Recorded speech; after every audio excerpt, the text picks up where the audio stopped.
What's up, tribe? How you guys doing? This is gonna be your review of Love and Hip Hop New York season 10 part 2 or episode 2 because they gave us 2 episodes back to back.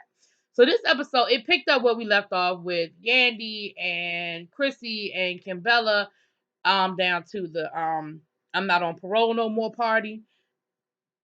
And I don't really think anything was resolved. I mean, basically Chrissy was like saying, look, you know, my issue with you was that you were getting in me and Jimmy's business, and my business wasn't your business. Yandy said, I don't really remember it that way. I remember trying to look out for y'all. I don't remember telling him what he could and couldn't buy specifically for you. I remember telling him he needed to curb his spending, period. Thin line, perception, whatever. But I don't think anything got resolved. Now, then we see Safari and Erica. They found a venue for this wedding. Everything is looking lovely. Boom, boom, boom. We'll get back to that. We have Chrissy, Kimbella meeting up for lunch. Jonathan shows up. Now, remember last season, Jonathan and Kimbella, they didn't really end things really well. But Chrissy and Jonathan are cool. I told you that's how she's coming back on the show through Jonathan, which is really weird, right? That's who's bringing her. Like that's how she's via being reintroduced to the cast or what have you. So basically, Jonathan and Kimbella talk it out. And I have to give Jonathan this. Jonathan said, look, at the end of the day, I can understand your perception on things and you feel like I wasn't being loyal to you. But at the end of the day, Yandy is my friend. And if I feel like people are talking trash about Yandy, I'm going to defend her. If I feel like it's a situation and she's not did it to defend herself, I will be that person. And I'm sorry you have a problem with it, but it is what it is. Kimbella said, look, I see where you were coming from. You a loyal friend. We good. We good. So then, Chrissy starts talking about what she's been doing, and we find out that Chrissy is in an investment group of all women. She's been doing real estate. She's been doing pretty good with the real estate, and I think it's called Black Women Millionaires or something like that. And she's just trying to build that up. She's got an investor, a guy that's her mentor, showing her the ropes, really showing her about this whole real estate thing. And Kimbella's like, look, it sounds good to me. Sounds like something I wouldn't mind, getting into or whatever. So um they all good. Everything went well with that. So then we see Yandy meeting up with Sen and Rich. Now, once again, Sen and Rich have a history. They ain't really rock with each other because Erica was sort of in the middle of that little love triangle back in the day. But Erica's off with Safari. Sen and Rich, they done mended fences. They all good. So they down to the hookah bar, honey. And now they're talking about Safari. And you know that conversation that everybody has when somebody fall in love in a friend group and start spending more time with their boo thing than with their friends, then all of a sudden it's what's going on. We don't hear from him anymore. He don't call anybody anymore. He don't hang out anymore. They said when they were down to the I'm glad I'm off parole party. Safari ain't really rock with them a whole lot. And Erica was had the stank face the whole night. So they're kind of talking like, look, man, if you need us to save you, blink twice, doing all that kind of stuff. But Yandy kind of in her feelings because she said, look, me and Safari, we were really good friends, but like he's really just falling off the map. And nobody heard from him, nobody talked to him. So we had a real good moment between Fat Joe and Remy. And Remy is dealing with, we were talking about this earlier. I did a live earlier, and somehow we got off on a conversation of the Braxtons.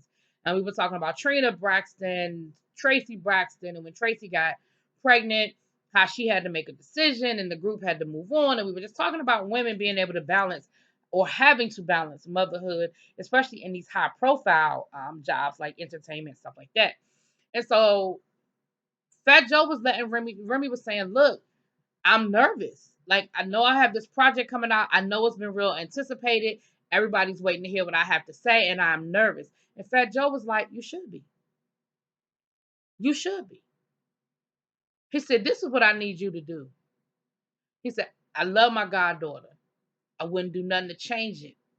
But you have got to figure out a way to balance it and get your head back in the game. He said, put your hair in a ponytail, throw some sweats on, get in that studio, lock yourself in. If you got to be in there for 24 hours, do what you got to do. Finish this album so we can get out there and get it cracking. He said, your fan base will be there for you, but we can't give them crap. Your fan base is waiting. They're waiting, but we have to make sure it's right. And he's telling her, like, look, I done been in Africa and I done seen a woman with a baby strapped to the front, a baby strapped to the back, a basket on her head, still out there grinding. You gotta figure it out. He said, I know it's hard. I know it's not an easy thing to do. Unfortunately, though, this is a burden that woman gotta carry. And Remy was really emotional. She was crying and she was saying, look, like, real talk, I hear what you're saying and I know that you're right. But literally, there are times when, like, my daughter, I'm breastfeeding, like, it's not an option of me leaving her. Like, this is how she is living. And, I can respect Joe because Joe was telling her what she needed to hear, not what she wanted to hear. And it was said in love. Like, it was rough, but it wasn't nasty, if that makes sense. And she heard him and she took it in and she was like, he's right. I know I'm juggling. I know it's a lot going on. But at the end of the day, I don't know how to fix it. I don't know how to fix it. And that's what Remy's going to have to figure out. We see later on in the episode where she's struggling. She's at state of the culture in hair and makeup. They waiting for her on set. She waiting for Papoose to get back so Papoose can watch the baby while she does the job. Now, I don't know why she don't have a nanny. I remember when they did their little spinoff and when the baby was coming, how Remy wanted a nanny. Papoose didn't want a nanny. I guess Papoose won that fight because I don't see a nanny. But she gonna get it together. Remy is gonna get it together because Remy knows what she has to do. And Remy is too much of a grinder. She's too much of a hustler not to figure it out. She gonna figure it out. We're gonna see her figure it out. Erica hooks up. We got another flashback, right? See, episode 1. We had some. Now we got another flashback from the past. Tahari, Joe Budden's ex-girlfriend, the woman he tried to propose to, and she turned him down in the middle of Times Square. Her. She's back. Her and Erica friends. They catch up. Erica tells her she's pregnant about Safari and all of that. And they get to talking about Joe. And Erica's like, look, Joe's single now. What you think? And Tahari was like, look, I turned Joe down because I didn't trust him. And, clearly he's still making the same mistakes. It was all over the blogs. And at the end of the day, I can't be with somebody I don't trust. So, I wish Joe all the best, but it is what it is. It is what it is. So we see Sin, Kimbella, Yandy, and Jonathan meet up for lunch, right? They're meeting up for lunch, and Kimbella and Yandy, they still on shaky ground. They done had a couple of play dates with the kids, and in Yandy's mind, we're moving towards being good. In Kimbella's mind, we still ain't friends. I still don't trust you, ho. I'm doing what's in the best interest of the kids, and because our men are cool. Now, Yandy was like, I'm side-eyeing Kimbella because she showed up at the party with Chrissy. So I'm sort of side-eyeing her a little bit. So, of course, they kind of brought that up. Jonathan was throwing shade from the beginning. Let me just be clear. Because at the end, when they got to arguing, that little shade he was throwing and was making it seem like he was joking, oh, it came out for real, for real. So they get to talking about, Sin brings it up. It's all over the blogs that Chrissy and Jim lost their house. The house went to foreclosure. The house sold for $100, right? And they get to talking about it. And Kimbella gets to defending Chrissy. She's like, look, it is what it is. We know how the blogs are. Everything that's in the blogs don't make it true. Ain't no need. She's not here to defend herself. Like, let's move on. So then, Yandy was like, look, all I'm doing is reading the story. I mean, it's what's written. I'm not making up anything. So then they said that, they read the part of the story where they hadn't paid their rent since 2000. I mean, their mortgage since 2010. And Yandy gonna say, around the time I stopped managing them, huh? Coincidental. So Kimbella was like, look, this what we not getting ready to do. We not getting ready to sit here and drag Chrissy. And, Jonathan was like, wait a minute, you got a whole lot of energy. Like, is that your new best friend or something? And, of course, Yandy was saying the same thing. Like, wait a minute, how did we get here? When did y'all become so buddy-buddy? And Erica was like, Kimbella was just like, look, she's not here to defend herself. I'm not doing this. Like, you're being real shady. So they ended up getting into the argument. She started throwing it at, Jonathan, throwing it at Yandy. Jonathan, of course, threw it back. And all the stuff that he said he was joking about when she rolled up, he was like, I meant.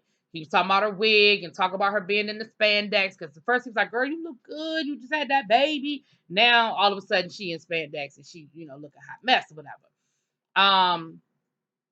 And I do think that was real quick. Jonathan said, "You scared you scared Chrissy gonna drag you again if she found out you talking shit?" I think that might be part of it though, y'all. Not so much the dragging part, but just the look. I don't want that smoke. Me and Chrissy just got to a point where we cool. I just don't want that smoke. I don't want that kind of energy. I don't want that smoke. So, all right. Now let me say this to you guys. All right, I'm gonna break this down in about 5 minutes for y'all. I know it sounds salacious. Okay. And I know it's real, like, oh, the house went in the foreclosure. Oh my gosh. Let me explain to y'all a situation that I know happened in real life with some real friends of mine. I'm not telling you that. I'm not telling you no names or nothing. I'm just telling you real situation. I have friends of mine, married couple. One is a lawyer, the other is an accountant. They make great money. They bought a house during the housing boom. Very quickly, they were upside down in that house. Beautiful home. Oh, the house was gorgeous. Built it. You know what I'm saying? They built the house from scratch. You know what I'm saying? It was a gorgeous home. Real estate agents sold it to them. Oh, this neighborhood is up and coming and blah, blah, blah, and boom, boom, boom, right? And at the end of the day, when the housing market blew up, the house was worth half of what they're paying for it. My friend, being the attorney that she is, was like, look, our grandkids will be paying for this house. We will never get anything out of this house. So they tried a lot of other things to get out of the house. They finally went to a lawyer. They tried to work with the bank. They tried to negotiate with the bank. The bank wasn't trying to do anything. The bank was like, oh, well, you bought it. It's on, it's yours. Because, of course, the housing, the banks were getting killed too. Now, I don't know if you guys remember when Obama was in office and he put some things in place that the banks had to work with homeowners to try to avoid foreclosures, right? So the new rules were put in place. They went to a lawyer because they were going to file bankruptcy. They were like, look, the only way we can get out of this house is to file bankruptcy. Mind you, it was never an issue of them affording the mortgage. They could afford the mortgage. Their thing was, we're not going to throw good money after bad and pay for a house that's worth half of what we paid for it. That's what we're not going to do. The attorney told them, look, because at this point, they hadn't paid their mortgage in like 8 months, right? Actually, it had been longer than that, but whatever. The attorney told them, look, your house isn't even in the foreclosure queue yet. My suggestion to you is take your mortgage every month, put it into an escrow account while we try to negotiate with the bank. It looks like Chrissy and Jim tried to negotiate something with the bank. The bank wouldn't work with them. They were upside. If you read the article, it explains all of this. They were upside down in that house and they tried to work something out with the bank. The bank wouldn't work something out with them. And they were like, fine, and y'all can have it then. And you see when it went up for auction, it sold for $100 because the house wasn't worth whatever they were paying for it.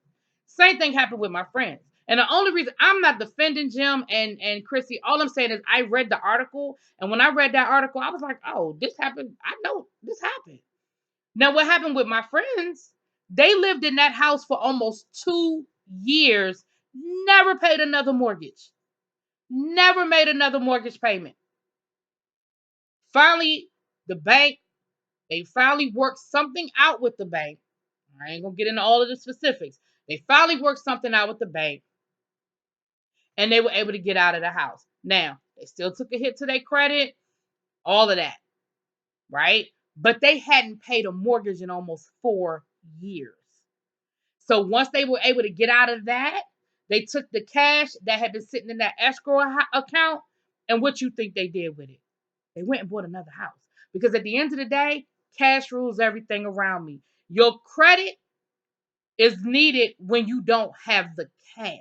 When you have cash and you can walk into and you can say, well, we can put 30% down on this house or 10% or 20%. You'll be surprised how much they don't really care that much about your credit anymore. Now, that's just my 2 cents. I'm telling you what I know. I have my friends that went through it. Now, let's get back to Love and Hip Hop New York. This whole story with Chrissy not knowing what's going on with that house is real suspect. Chrissy, here's the thing. I know you want to put all of this on, well, Jim didn't tell me, blah, blah, blah. But if your name was on that mortgage, it's nowhere in the world you didn't know something was going on with that house. It's no way. She said she didn't find out the house was went up for auction until she read it in the blogs. No. No. And if that is the case, it's nowhere in the world you should have took it as easy as you took it. I mean, she did her whole little, I should smack you right now through the phone, blah, blah, blah, blah, blah, blah. Jim is on the other line. They FaceTiming. I should have told you what was going on. I had bad advice. I made some bad decisions. Are you crazy right now? If the house that I am currently living in just went up for auction, and sold for $100, first of all, y'all, it's so much. Anybody who knows anything about home ownership, real estate, y'all know it ain't go down that easy. That part is storyline. Now, them losing the house is probably very legit. And like I said, y'all go pull the article and y'all read what went down. The fact that they hadn't paid a mortgage in 8 years, y'all read that article. I'm telling you what I know. Shit like that goes down. But how easily Chrissy took it and her acting like she ain't know nothing, dude, that I'm not doing with you, Chrissy. I love you. We good people. All that. Well, we not good people. I don't know you. But I'm saying I don't have no beef with you. But that, we not doing that one. You're not playing with my intelligence on that. Then she had to meet with her, she had to meet with her, the guy that she's doing her investment business with, and he told her, he was like, this ain't a good look. How you going to convince people to give you money for real estate and you can't even pay your own mortgage? The fact that your name is on that, like if your name wasn't on the mortgage, then you could just be like, yo, my dude, hey, that's on my dude. But the fact that your name is on that mortgage and you sitting here telling me you didn't know what was going on, dude, I'm not going there. I'm not doing that with you, Christy. I'm not. Now, I'm done with that. I'm sure we're going to have that whole thing play out, but it is what it is. Now, Erica and what's her name, Tahari, they having a family dinner with Safari. They didn't invited Joe over. They done tried to set that whole thing up. Now, mind you, Tahari done told Erica, look, you need to protect yourself. You need to get a prenup. What Erica need a prenup for? What's she protecting? I mean, maybe I don't know. Y'all tell me. Does she own a business I don't know about? I mean, outside of her love and hip hop checks and her Fashion Nova Instagram ads and maybe some flat tummy tea, what's she? Did I miss something? Okay, but whatever. I mean, I know people who have prenups and they just regular old people that make regular old money, but I'm just wondering why she was so insistent. Like, you gotta protect yourself, girl. You gotta protect. Anyway, the two of them end up having a conversation and they flirty. You know what I'm saying? They flirting. You know, Joe was basically like, look, I messed up. It ain't work out. It is what it is. She was like, I'm glad you finally taking responsibility for your bad behavior. The producers asked her, do you think y'all will ever get back together? And she was like, I don't know. I mean, I don't know if I'll ever get back with Joe. I feel something coming on. I'm going to let that go. Safari and Erica go to a financial planner, a lawyer. Safari think they there to start, planning to buy a house and putting the trust for the baby and doing that kind of stuff. And Erica was like, yeah, and I want to talk about a prenup. And, Safari got in his feelings because he was like, what?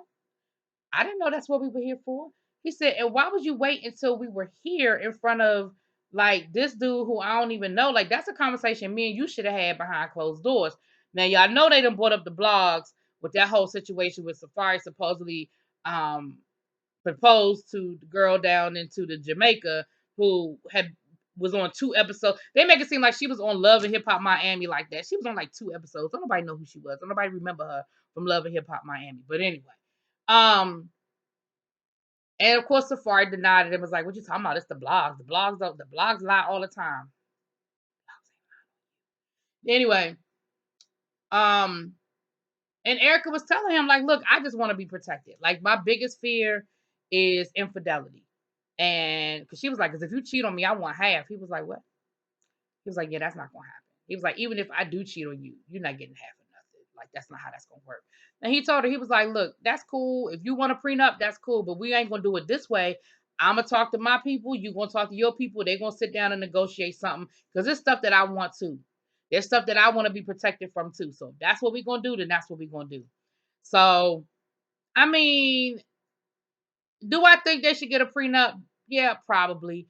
Do I think, in this day and age, I don't think a prenup is anticipation of divorce. But at the end of the day, y'all have to be on the same page about it. You know what I mean? And clearly they were not. So, well, we'll see how that works out, child. It's whatever. Um, but anyway, so that was episode 2. So I'll make sure that that's all of. I think that's everything. I think we covered all of it. Sure, there's so much stuff. Now look, this one 20 minutes long. Now what if I had done both videos together? Ciao. Anyway, let me know what y'all think. Drop it in the comments, please.